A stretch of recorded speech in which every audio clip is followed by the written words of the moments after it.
नमस्कार दोस्तों, स्वागत है आप सभी का एक और नए कहानी में। प्राचीन समय की बात है। किसी नगर में चंद्र नाम का युवक रहता था। पैसे से चंद्र एक किसान था और कुछ एकड़ जमीन ही उसकी कुल संपत्ति थी। उसकी जमीन पर जो फसल उगती थी उससे उसके परिवार का गुर्जर बसर होता था। जिस साल फसल अच्छी हो जाती थी वह साल चंद्र के लिए खुशी का साल होता था, लेकिन जिस साल फसल अच्छी नहीं होती थी उस साल उसके परिवार को बड़ी ही दिक्कतों का सामना करना पड़ता था। समय अपनी रफ्तार से आगे बढ़ रहा था और चंद्र अपनी जमीन पर पैदावार बढ़ाने के लिए हर संभव प्रयास करता रहता था। लेकिन चंद्र का एक पड़ोसी था। उसके पास कुछ गाय थी और गायों की कुछ बछड़े थे। उसका पड़ोसी पैसे से एक ग्वाला था। अपनी गायों का दूध घर घर बेचकर अपना गुर्जर बसर किया करता था, लेकिन उसकी एक समस्या थी। वह गायों से दूध तो निकालना चाहता था, लेकिन जब बात उनको खिलाने पिलाने की आई, चारा डालने की आई, तो वह अपनी गायों को खुला छोड़ देता था, क्योंकि उसे पता था कि गाय दूसरों के खेतों में जाकर अपना पेट भर के वापस इसके पास ही जाएंगे। उसका काम सिर्फ गायों से दूध निकालना का था। उनकी देखभाल का जिम्मा वह लेना ही नहीं चाहता था। इसकी वजह से बहुत से लोग उसे ताने भी दे देते थे, क्योंकि गाय जब उनके खेतों में घुसती थी तो फसलों को बड़ा नुकसान होता था। उससे शिकायत करते कि जब दूध तुम निकलते हो तो उसको चारा तुम क्यों नहीं डालते हो, क्यों हमारी फसल बर्बाद करने के लिए उसे खुला छोड़ देते हो। इस पर वह कहता कि मैं गायों को पूरे दिन बांध के नहीं रख सकता, उनको खुला भी छोड़ना चाहिए। गाय हमारी मां होती है और अगर तुम्हारी फसल खराब होती है तो तुम अपनी फसलों की निगरानी रखो। मैं कौन सा तुम्हारे खेत में छोड़ने के लिए जाता हूं। और इस प्रकार वह अपनी बात को ऊपर रखते हुए दूसरों को नजरअंदाज कर देता था। एक दिन सुबह सुबह जब चंद्र अपने खेतों में गया तो उसने पाया कि रात में गायों ने उसकी खेत की बहुत सी फसल खराब कर दी थी। उसे खेत में उसने गायों के पैरों के भी निशान देखे। अब उसका यकीन पक्का हो गया था कि यह गाय उसके पड़ोसी की ही थी। इसीलिए उसने सोचा कि वह अपने पड़ोसी को इसकी शिकायत करेगा। लेकिन तभी उसे याद आया कि पड़ोसी को शिकायत करने का कोई फायदा नहीं है, क्योंकि वह उसकी बात को मानेगा ही नहीं। और आखिरकार उसने फैसला किया कि वह रात में अपनी फसल की देखभाल वहीं खेत में अपने झोपड़ी में रहकर किया करेगा। उसने घर आकर अपनी पत्नी को अपने विचार बताया कि आज रात से मैं खेतों में ही सोया करूंगा। इस पर उसकी पत्नी ने भी कोई विरोध नहीं किया, क्योंकि उसे पता था कि फसल अच्छी नहीं होगी तो फिर से अकाल के दिन आ जाएंगे। इस रात को चंद्र अपना खाना पानी खाकर अपनी लाठी को तैयार करके अपनी झोपड़ी की तरफ निकल पड़ता है। आज उसने फैसला कर लिया था कि आज से जब तक फसल नहीं कटेगी वह खेतों में अपनी फसल की देखभाल किया करेगा। लेकिन उसके मन में एक असमंजस की स्थिति भी थी। उसने सोचा कि अगर गाय मेरी फसल खाने के लिए आई है तो मैं उसे लाठी से मार तो नहीं सकता। बचपन से उसके संस्कारों से उसकी ऐसी मान्यता थी कि गाय उसकी मां सम्मान है और मां पर कोई लाठी कैसे चला सकता है। तो यहां पर असमंजस की स्थिति तो खड़ी होनी ही थी। इसीलिए उसने सोचा कि मैं गाय को लाठी मारने की बजाय वैसे ही हक दिया करूंगा। गाय वैसे ही हकने से खेत से बाहर चली जाएगी। लेकिन रात में जब गाय फसल खाने के लिए उसके खेत में पहुंची तो उसने खेत से बाहर हटाने का बहुत प्रयास किया। वह इस कोने से गाय को बाहर हाँकने की कोशिश करता तो गाय उस कोने पर पहुंच जाती, लेकिन गाय उस खेत से बाहर निकालने का नाम ही नहीं ले रही थी। इससे चंद्र की झल्लाहट बढ़ती जा रही थी। अपने गुस्से की वजह से वह खुद पे से काबू होता जा रहा था और आखिरकार वह घड़ी भी आ गई जब वह अपने सारे संस्कार भूल गया। और जब आदमी गुस्से से भर जाता है तो उसका विवेक, उसकी बुद्धिमानी, उसकी सोच सब कुछ खत्म हो जाती है। ऐसा ही कुछ उसके साथ भी हुआ। वह भूल चुका था कि उसके संस्कार क्या है और आखिरकार उसने लाठी उठाकर उस गाय को पीटना शुरू कर दिया। इससे वह गाय खेत से बाहर भागने की कोशिश करने लगी और बाहर भागने की कोशिश में वह गाय एक जगह पर पानी में लिपटकर वहीं जमीन पर गिर गई। और बदकिस्मती से जहां पर वह गाय गिरी थी वहीं पर जमीन पर एक बड़ा सा पत्थर भी पड़ा हुआ था, जिसके कारण गाय की उसे पत्थर पर गिरने की वजह से वहीं पर मौत हो गई। यह घटना होने के बाद चंद्र का गुस्सा एकदम ठंडा हो गया। उसको एहसास हुआ कि उससे कितनी बड़ी गलती हो गई। उसे सोच ही नहीं पा रहा था कि उसे क्या करना चाहिए, कि उससे कोई पाप हो गया, कि उसे ऐसा नहीं करना चाहिए था। इसी सोच विचार में वह पूरी रात सो नहीं पाया और उसके सामने वह तड़पती रही। उसने उसका इलाज करने की भी कोशिश की, लेकिन रात में ना तो उसे कोई चिकित्सा मिल सकता था और ना ही मदद के लिए आसपास कोई मौजूद था, क्योंकि उसका खेत गांव से बहुत दूर था। वह पूरी रात उसे गाय के सामने बैठा रहा और उसे गाय को अपनी आंखों के सामने तड़पता हुआ देखता रहा। उसका दिल उसे बार बार निकाल रहा था। वह खुद से कह रहा था कि तूने कितना बड़ा पाप कर दिया, इसका प्रायश्चित तू कैसे करेगा। जैसे ही सुबह हुई तो गांव के कुछ लोग उस तरफ आ पहुंचे, और जब उन्होंने चंद्र को एक मृत गाय के सामने बैठा देखा तो उन लोगों को पूरी घटना समझते देर नहीं लगी, और चंद्र ने उनके सामने खुद माफी मांगते हुए कहा कि यह उससे बहुत बड़ा पाप हो गया है।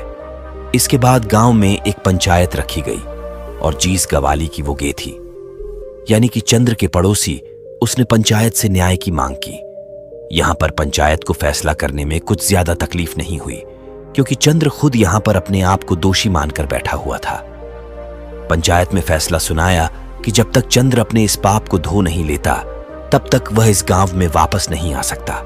इस पर चंद्र ने पंचायत से पूछा भी कि वह अपनी इस पाप को किस तरह से धो सकता है, तो पंचायत ने बताया कि तुम 4 धाम की यात्रा करके आओ, उसके बाद तुम्हारे पाप धुल जाएगा।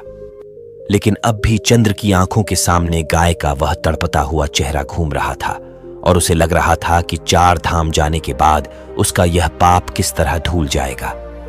क्या उसे गाय की जिंदगी वापस आ जाएगी? क्या उसको वह दर्द मेरी आंखों के सामने से हट जाएगा? लेकिन फिर भी उनकी बात मानते हुए वह 4 धाम की यात्रा के लिए निकाल पड़ता है। यह उस समय की बात है जब कोई साधन या वाहन नहीं हुआ करते थे, तो इंसान को अपने पैरों से ही चलना पड़ता था, या फिर घोड़ा गाड़ी या ऊंट गाड़ी पर जाना होता था। चंद्र की यात्रा बहुत लंबी होने वाली थी। शायद उसे कई वर्ष लग जाते वापस लौट में, लेकिन फिर भी चंद्र अपनी इस पाप को धोना चाहता था। लेकिन उसके मन में एक सवाल चल रहा था कि इस पाप का दोषी जितना वह है, उससे ज्यादा दोषी वह ग्वाला है जो अपनी गायों को दूध निकालकर यूं ही दूसरों की फसल चरने के लिए छोड़ देता था। यह सिर्फ उसके मन का एक सवाल था, लेकिन इस सवाल को वहां पर किसी से पूछ नहीं सकता था। जब वह अपने घर से 4 धाम की यात्रा के लिए निकाल रहा था तो उसकी पत्नी ने भी उसके साथ चलने के लिए आग्रह किया, लेकिन उसने अपनी पत्नी को वहीं पर अपने खेतों की देखभाल और अपने बच्चों की देखभाल करने के लिए कहा, और वह अकेला ही अपने पाप को धोने के लिए उसे गांव से निकाल पड़ता है, एक धाम से दूसरे धाम और दूसरे धाम से तीसरे धाम। इस प्रकार चलते चलते चंद्र को बहुत वक्त हो गया था। कई साल बीत गए थे, लेकिन चंद्र अब भी अपने आप को दोषी मान रहा था। उसके मन से उस गाय का वह चेहरा हट ही नहीं रहा था। जब वह अपने तीसरे धाम की यात्रा पर जा रहा था तो उस यात्रा के बीच में एक जंगल पड़ता था, और उस जंगल को पार करते हुए वह धाम था। जब चंद्र उस जंगल को पार कर रहा था तो उसे उस जंगल में एक भिक्षु की कुटिया दिखाई दी। उसे बड़ा ही आश्चर्य हुआ, क्योंकि वहां आसपास कोई भी और मनुष्य दिखाई नहीं दे रहा था। कई कई मीलों तक किसी इंसान की कोई बस्ती वहां पर नहीं थी, और इस मंगल के बीच में यह एक भिक्षु अकेला क्या कर रहा था। इससे चंद्र की जिज्ञासा और ज्यादा बढ़ गई, और वह अपनी जिज्ञासा को शांत करने के लिए उस भिक्षु के पास उस कुटिया में पहुंच जाता है। नमस्कार दोस्तों, स्वागत है आप सभी का एक और नई कहानी में। प्राचीन समय की बात है। किसी नगर में चंद्र नाम का युवक रहता था। पैसे से चंद्र एक किसान था, और कुछ एकड़ जमीन ही उसकी कुल संपत्ति थी। उसके जमीन पर जो फसल उगती थी उससे उसके परिवार का गुर्जर बसर होता था। जिस साल फसल अच्छी हो जाती थी वह साल चंद्र के लिए खुशी का साल होता था। कर्मों का फल एक दिन जरूर मिलता है, लेकिन जिस साल फसल अच्छी नहीं होती थी उस साल उसके परिवार को बड़ी ही दिक्कतों का सामना करना पड़ता था। समय अपनी रफ्तार से आगे बढ़ रहा था, और चंद्र अपनी जमीन पर पैदावार बढ़ाने के लिए हर संभव प्रयास करता रहता था। लेकिन चंद्र का एक पड़ोसी था। उसके पास कुछ गाय थी और गायों की कुछ बछड़े थे। उसका पड़ोसी पैसे से एक ग्वाला था। अपनी गायों का दूध घर घर बेचकर अपना गुर्जर बसर किया करता था। लेकिन उसकी एक समस्या थी। वह गायों से दूध तो निकालना चाहता था, लेकिन जब बात उनको खिलाने पिलाने की आई, चारा डालने की आई, तो वह अपनी गायों को खुला छोड़ देता था, क्योंकि उसे पता था कि गाय दूसरों के खेतों में जाकर अपना पेट भर के वापस इसके पास ही जाएंगे। उसका काम सिर्फ गायों से दूध निकालना का था, उनकी देखभाल का जिम्मा वह लेना ही नहीं चाहता था। इसकी वजह से बहुत से लोग उसे ताने भी दे देते थे, क्योंकि गाय जब उनके खेतों में घुसती थी तो फसलों को बड़ा नुकसान होता था। उससे शिकायत करते कि जब दूध तुम निकलते हो तो उसको चारा तुम क्यों नहीं डालते हो, क्यों हमारी फसल बर्बाद करने के लिए उसे खुला छोड़ देते हो। इस पर वह कहता कि मैं गायों को पूरे दिन बांध के नहीं रख सकता, उनको खुला भी छोड़ना चाहिए। गाय हमारी मां होती है, और अगर तुम्हारी फसल खराब होती है तो तुम अपनी फसलों की निगरानी रखो। मैं कौन सा तुम्हारे खेत में छोड़ने के लिए जाता हूं। और इस प्रकार वह अपनी बात को ऊपर रखते हुए दूसरों को नजरअंदाज कर देता था। एक दिन सुबह सुबह जब चंद्र अपने खेतों में गया तो उसने पाया कि रात में गायों ने उसकी खेत की बहुत सी फसल खराब कर दी थी। उसे खेत में उसने गायों के पैरों के भी निशान देखे। अब उसका यकीन पक्का हो गया था कि यह गाय उसके पड़ोसी की ही थी। इसीलिए उसने सोचा कि वह अपने पड़ोसी को इसकी शिकायत करेगा। लेकिन तभी उसे याद आया कि पड़ोसी को शिकायत करने का कोई फायदा नहीं है, क्योंकि वह उसकी बात को मानेगा ही नहीं। और आखिरकार उसने फैसला किया कि वह रात में अपनी फसल की देखभाल वहीं खेत में अपनी झोपड़ी में रहकर किया करेगा। उसने घर आकर अपनी पत्नी को अपने विचार बताया कि आज रात से मैं खेतों में ही सोया करूंगा। इस पर उसकी पत्नी ने भी कोई विरोध नहीं किया, क्योंकि उसे पता था कि फसल अच्छी नहीं होगी तो फिर से अकाल के दिन आ जाएंगे। इस रात को चंद्र अपना खाना पानी खाकर अपनी लाठी को तैयार करके अपनी झोपड़ी की तरफ निकल पड़ता है। आज उसने फैसला कर लिया था कि आज से जब तक फसल नहीं कटेगी वह खेतों में अपनी फसल की देखभाल किया करेगा। लेकिन उसके मन में एक असमंजस की स्थिति भी थी। उसने सोचा कि अगर गाय मेरी फसल खाने के लिए आई है तो मैं उसे लाठी से मार तो नहीं सकता। बचपन से उसके संस्कारों से उसकी ऐसी मान्यता थी कि गाय उसकी मां सम्मान है और मां पर कोई लाठी कैसे चला सकता है। तो यहां पर असमंजस की स्थिति तो खड़ी होनी ही थी। इसीलिए उसने सोचा कि मैं गाय को लाठी मारने की बजाय वैसे ही हक दिया करूंगा। गाय वैसे ही हकने से खेत से बाहर चली जाएगी। लेकिन रात में जब गाय फसल खाने के लिए उसके खेत में पहुंची तो उसे उसने खेत से बाहर हटाने का बहुत प्रयास किया। वह इस कोने से गाय को बाहर हाँकने की कोशिश करता तो गाय उस कोने पर पहुंच जाती, लेकिन गाय उस खेत से बाहर निकालने का नाम ही नहीं ले रही थी। इससे चंद्र की झल्लाहट बढ़ती जा रही थी। अपने गुस्से की वजह से वह खुद पे से काबू होता जा रहा था और आखिरकार वह घड़ी भी आ गई जब वह अपने सारे संस्कार भूल गया। और जब आदमी गुस्से से भर जाता है तो उसका विवेक, उसकी बुद्धिमानी, उसकी सोच सब कुछ खत्म हो जाती है। ऐसा ही कुछ उसके साथ भी हुआ। वह भूल चुका था कि उसके संस्कार क्या है और आखिरकार उसने लाठी उठाकर उस गाय को पीटना शुरू कर दिया। इससे वह गाय खेत से बाहर भागने की कोशिश करने लगी और बाहर भागने की कोशिश में वह गाय एक जगह पर पानी में लिपटकर वहीं जमीन पर गिर गई। और बदकिस्मती से जहां पर वह गाय गिरी थी वहीं पर जमीन पर एक बड़ा सा पत्थर भी पड़ा हुआ था, जिसके कारण उसे गाय की उसे पत्थर पर गिरने की वजह से वहीं पर मौत हो गई। यह घटना होने के बाद चंद्र का गुस्सा एकदम ठंडा हो गया। उसको एहसास हुआ कि उससे कितनी बड़ी गलती हो गई। उसे सोच ही नहीं पा रहा था कि उसे क्या करना चाहिए, कि उससे कोई पाप हो गया, कि उसे ऐसा नहीं करना चाहिए था। इसी सोच विचार में वह पूरी रात सो नहीं पाया और उसके सामने वह तड़पती रही। उसने उसका इलाज करने की भी कोशिश की, लेकिन रात में ना तो उसे कोई चिकित्सा मिल सकता था और ना ही मदद के लिए आसपास कोई मौजूद था, क्योंकि उसका खेत गांव से बहुत दूर था। वह पूरी रात उसे गाय के सामने बैठा रहा और उसे गाय को अपनी आंखों के सामने तड़पता हुआ देखता रहा। उसका दिल उसे बार बार निकाल रहा था। वह खुद से कह रहा था कि तूने कितना बड़ा पाप कर दिया, इसका प्रायश्चित तू कैसे करेगा। जैसे ही सुबह हुई तो गांव के कुछ लोग उस तरफ आ पहुंचे और जब उन्होंने चंद्र को एक मृत गाय के सामने बैठा देखा तो उन लोगों को पूरी घटना समझते देर नहीं लगी और चंद्र ने उनके सामने खुद माफी मांगते हुए कहा कि यह उससे बहुत बड़ा पाप हो गया है। इसके बाद गांव में एक पंचायत रखी गई और जीस गवाली की वो गे थी, यानी कि चंद्र के पड़ोसी। उसने पंचायत से न्याय की मांग की। यहां पर पंचायत को फैसला करने में कुछ ज्यादा तकलीफ नहीं हुई, क्योंकि चंद्र खुद यहां पर अपने आप को दोषी मानकर बैठा हुआ था।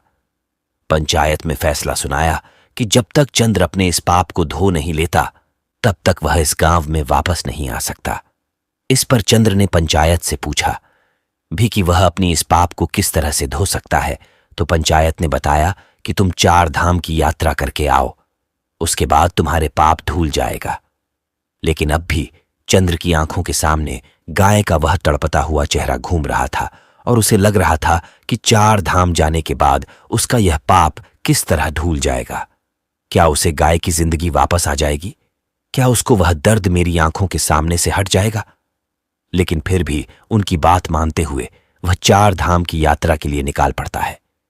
यह उस समय की बात है जब कोई साधन या वाहन नहीं हुआ करते थे, तो इंसान को अपने पैरों से ही चलना पड़ता था या फिर घोड़ा गाड़ी या ऊंट गाड़ी पर जाना होता था। चंद्र की यात्रा बहुत लंबी होने वाली थी। शायद उसे कई वर्ष लग जाते वापस लौट में, लेकिन फिर भी चंद्र अपनी इस पाप को धोना चाहता था। लेकिन उसके मन में एक सवाल चल रहा था कि इस पाप का दोषी जितना वह है, उससे ज्यादा दोषी वह ग्वाला है जो अपनी गायों को दूध निकालकर यूं ही दूसरों की फसल चरने के लिए छोड़ देता था। यह सिर्फ उसके मन का एक सवाल था, लेकिन इस सवाल को वहां पर किसी से पूछ नहीं सकता था। जब वह अपने घर से 4 धाम की यात्रा के लिए निकाल रहा था, तो उसकी पत्नी ने भी उसके साथ चलने के लिए आग्रह किया, लेकिन उसने अपनी पत्नी को वहीं पर अपने खेतों की देखभाल और अपने बच्चों की देखभाल करने के लिए कहा और वह अकेला ही अपने पाप को धोने के लिए उसे गांव से निकाल पड़ता है। एक धाम से दूसरे धाम और दूसरे धाम से तीसरे धाम। इस प्रकार चलते चलते चंद्र को बहुत वक्त हो गया था। कई साल बीत गए थे, लेकिन चंद्र अब भी अपने आप को दोषी मान रहा था। उसके मन से उस गाय का वह चेहरा हट ही नहीं रहा था। जब वह अपने तीसरे धाम की यात्रा पर जा रहा था, तो उस यात्रा के बीच में एक जंगल पड़ता था और उस जंगल को पार करते हुए वह धाम था। जब चंद्र उस जंगल को पार कर रहा था, तो उसे उस जंगल में एक भिक्षु की कुटिया दिखाई दी। उसे बड़ा ही आश्चर्य हुआ, क्योंकि वहां आसपास कोई भी और मनुष्य दिखाई नहीं दे रहा था। कई कई मीलों तक किसी इंसान की कोई बस्ती वहां पर नहीं थी, और इस मंगल के बीच में यह एक भिक्षु अकेला क्या कर रहा था। इससे चंद्र की जिज्ञासा और ज्यादा बढ़ गई और वह अपनी जिज्ञासा को शांत करने के लिए उस भिक्षु के पास उस कुटिया में पहुंच जाता है।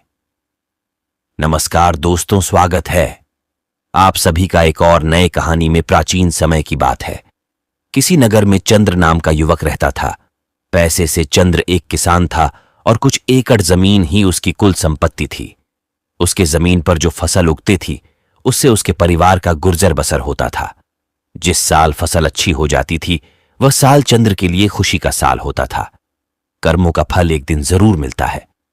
लेकिन जिस साल फसल अच्छी नहीं होती थी, उस साल उसके परिवार को बड़ी ही दिक्कतों का सामना करना पड़ता था।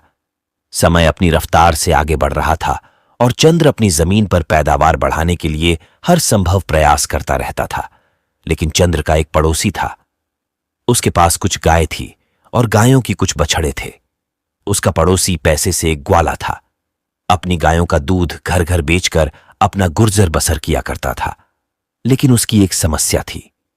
वह गायों से दूध तो निकालना चाहता था, लेकिन जब बात उनको खिलाने पिलाने की आई, चारा डालने की आई, तो वह अपनी गायों को खुला छोड़ देता था, क्योंकि उसे पता था कि गाय दूसरों के खेतों में जाकर अपना पेट भर के वापस इसके पास ही जाएंगे।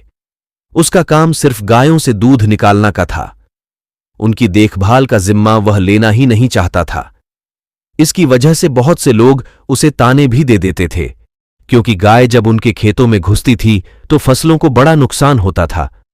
उससे शिकायत करते कि जब दूध तुम निकलते हो तो उसको चारा तुम क्यों नहीं डालते हो? क्यों हमारी फसल बर्बाद करने के लिए उसे खुला छोड़ देते हो? इस पर वह कहता कि मैं गायों को पूरे दिन बांध के नहीं रख सकता, उनको खुला भी छोड़ना चाहिए। गाय हमारी मां होती है, और अगर तुम्हारी फसल खराब होती है तो तुम अपनी फसलों की निगरानी रखो। मैं कौन सा तुम्हारे खेत में छोड़ने के लिए जाता हूं? और इस प्रकार वह अपनी बात को ऊपर रखते हुए दूसरों को नजरअंदाज कर देता था। एक दिन सुबह सुबह जब चंद्र अपने खेतों में गया, तो उसने पाया कि रात में गायों ने उसकी खेत की बहुत सी फसल खराब कर दी थी। उसे खेत में उसने गायों के पैरों के भी निशान देखे। अब उसका यकीन पक्का हो गया था कि यह गाय उसके पड़ोसी की ही थी। इसीलिए उसने सोचा कि वह अपने पड़ोसी को इसकी शिकायत करेगा। लेकिन तभी उसे याद आया कि पड़ोसी को शिकायत करने का कोई फायदा नहीं है, क्योंकि वह उसकी बात को मानेगा ही नहीं और आखिरकार उसने फैसला किया कि वह रात में अपनी फसल की देखभाल वहीं खेत में अपने झोपड़ी में रहकर किया करेगा। उसने घर आकर अपनी पत्नी को अपने विचार बताया कि आज रात से मैं खेतों में ही सोया करूंगा। इस पर उसकी पत्नी ने भी कोई विरोध नहीं किया, क्योंकि उसे पता था कि फसल अच्छी नहीं होगी तो फिर से अकाल के दिन आ जाएंगे। इस रात को चंद्र अपना खाना पानी खाकर अपनी लाठी को तैयार करके अपनी झोपड़ी की तरफ निकल पड़ता है। आज उसने फैसला कर लिया था कि आज से जब तक फसल नहीं कटेगी वह खेतों में अपनी फसल की देखभाल किया करेगा। लेकिन उसके मन में एक असमंजस की स्थिति भी थी। उसने सोचा कि अगर गाय मेरी फसल खाने के लिए आई है तो मैं उसे लाठी से मार तो नहीं सकता। बचपन से उसके संस्कारों से उसकी ऐसी मान्यता थी कि गाय उसकी मां सम्मान है और मां पर कोई लाठी कैसे चला सकता है। तो यहां पर असमंजस की स्थिति तो खड़ी होनी ही थी। इसीलिए उसने सोचा कि मैं गाय को लाठी मारने की बजाय वैसे ही हक दिया करूंगा।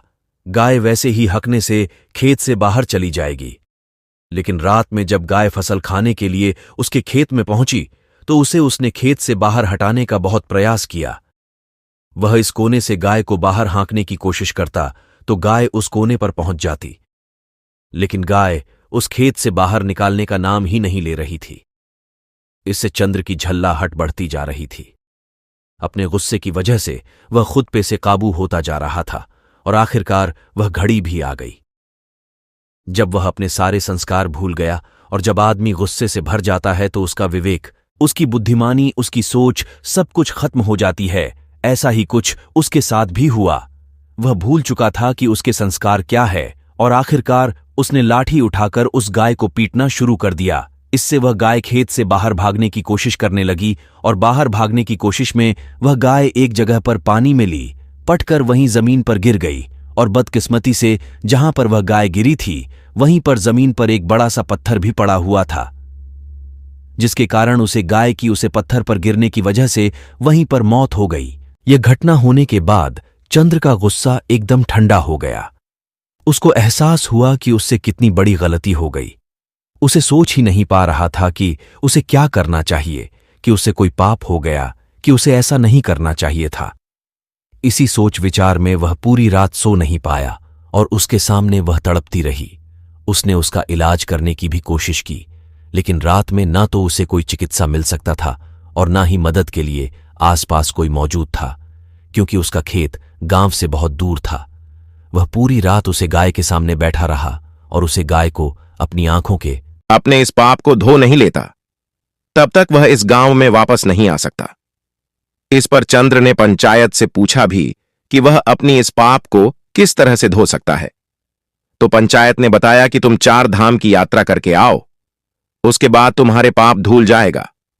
लेकिन अब भी चंद्र की आंखों के सामने गाय का वह तड़पता हुआ चेहरा घूम रहा था और उसे लग रहा था कि 4 धाम जाने के बाद उसका यह पाप किस तरह धुल जाएगा। क्या उसे गाय की जिंदगी वापस आ जाएगी? क्या उसको वह दर्द मेरी आंखों के सामने से हट जाएगा? लेकिन फिर भी उनकी बात मानते हुए वह 4 धाम जाने के बाद उसका यह पाप किस तरह धुल जाएगा? क्या उसे गाय की जिंदगी वापस आ जाएगी? क्या उसको वह दर्द मेरी आंखों के सामने से हट जाएगा? लेकिन फिर भी उनकी बात मानते हुए वह 4 धाम की यात्रा के लिए निकाल पड़ता है। यह उस समय की बात है जब कोई साधन या वाहन नहीं हुआ करते थे, तो इंसान को अपने पैरों से ही चलना पड़ता था या फिर घोड़ा गाड़ी या ऊंट गाड़ी पर जाना होता था। चंद्र की यात्रा बहुत लंबी होने वाली थी। शायद उसे कई वर्ष लग जाते वापस लौट में, लेकिन फिर भी चंद्र अपनी इस पाप को धोना चाहता था। लेकिन उसके मन में एक सवाल चल रहा था कि इस पाप का दोषी जितना वह है, उससे ज्यादा दोषी वह ग्वाला है जो अपनी गायों को दूध निकालकर यूं ही दूसरों की फसल चरने के लिए छोड़ देता था। यह सिर्फ उसके मन का एक सवाल था, लेकिन इस सवाल को वहां पर किसी से पूछ नहीं सकता था। जब वह अपने घर से 4 धाम की यात्रा के लिए निकाल रहा था तो उसकी पत्नी ने भी उसके साथ चलने के लिए आग्रह किया, लेकिन उसने अपनी पत्नी को वहीं पर अपने खेतों की देखभाल और अपने बच्चों की देखभाल करने के लिए कहा और वह अकेला ही अपने पाप को धोने के लिए उसे गांव से निकाल पड़ता है, एक धाम से दूसरे धाम और दूसरे धाम से तीसरे धाम। इस प्रकार चलते चलते चंद्र को बहुत वक्त हो गया था। कई साल बीत गए थे, लेकिन चंद्र अब भी अपने आप को दोषी मान रहा था। उसके मन से उस गाय का वह चेहरा हट ही नहीं रहा था। जब वह अपने तीसरे धाम की यात्रा पर जा रहा था तो उस यात्रा के बीच में एक जंगल पड़ता था और उस जंगल को पार करते हुए वह धाम था। जब चंद्र उस जंगल को पार कर रहा था तो उसे उस जंगल में एक भिक्षु की कुटिया दिखाई दी। उसे बड़ा ही आश्चर्य हुआ, क्योंकि वहां आसपास कोई भी और मनुष्य दिखाई नहीं दे रहा था। कई मीलों तक किसी इंसान की कोई बस्ती वहां पर नहीं थी, और इस मंगल के बीच में यह एक भिक्षु अकेला क्या कर रहा था, इससे चंद्र की जिज्ञासा और ज्यादा बढ़ गई और वह अपनी जिज्ञासा को शांत करने के लिए उस भिक्षु के पास उस कुटिया में पहुंच जाता है। जब चंद्र उस कुटिया में पहुंचा, उस वक्त वह भिक्षु ध्यान में लीन था, लेकिन जैसे ही चंद्र ने उस कुटिया में प्रवेश किया, वैसे ही भिक्षु अपने ध्यान से बाहर आ गए। ध्यान से बाहर आने के बाद चंद्र ने उनसे पहला प्रश्न क्या किया, जरा ध्यान से सुनिए। चंद्र ने पूछा, महात्मा, आप इस जंगल में अकेले किस प्रकार रहते हैं? यहां पर ना कोई इंसान है, ना कोई बस्ती है। यहां पर आप अकेले किस प्रकार वास कर लेते हैं? इस पर भिक्षु ने बड़े ही सहज भाव से उत्तर दिया कि इंसान को जीने के लिए सांसें और खाना चाहिए, जो यहां पर भली भांति मिल जाती हैं। सांसें यह पेड़ पौधे हमें देते हैं और खाना भी यह पेड़ पौधे हमें इस जंगल में दे देते हैं, और जीने के लिए क्या चाहिए? इस पर चंद्र ने पूछा कि महात्मा, फिर भी इंसान को कोई तो चाहिए जिससे वह बात कर सके, जिससे अपनी भावनाएं व्यक्त कर सके। आपके पास तो यहां कोई भी नहीं है। उन गायों को पकड़कर एक गौशाला बनाई गई और वह गौशाला चंद्र के परिवार के नाम कर दी गई, क्योंकि पंचायत को एहसास हुआ कि चंद्र को दोषी मानकर उनसे बहुत बड़ी गलती हुई थी। इसीलिए अपनी गलती को सुधारने के लिए उन्होंने वह गौशाला चंद्र के परिवार के नाम कर दी। यह दृश्य देखकर चंद्र की आंखें खुल गईं। उसे उस भिक्षु की वह बात याद आ गई कि जब हम जमीन में बीज को डालते हैं तब हमें यह पता नहीं होता कि वह बीज क्या फल देगा, लेकिन जिस दिन वह फल देता है उस दिन हम पता चलता है कि हमारा वह कर्म कितना सार्थक था। तो दोस्तों, कैसी लगी ये कहानी आपको कमेंट सेक्शन में जरूर बताना, और अच्छी लगी होगी तो मिलते हैं अगली किसी ऐसी कहानी में। तब तक के लिए अपना ख्याल रखें। धन्यवाद और नमो बुद्धाय।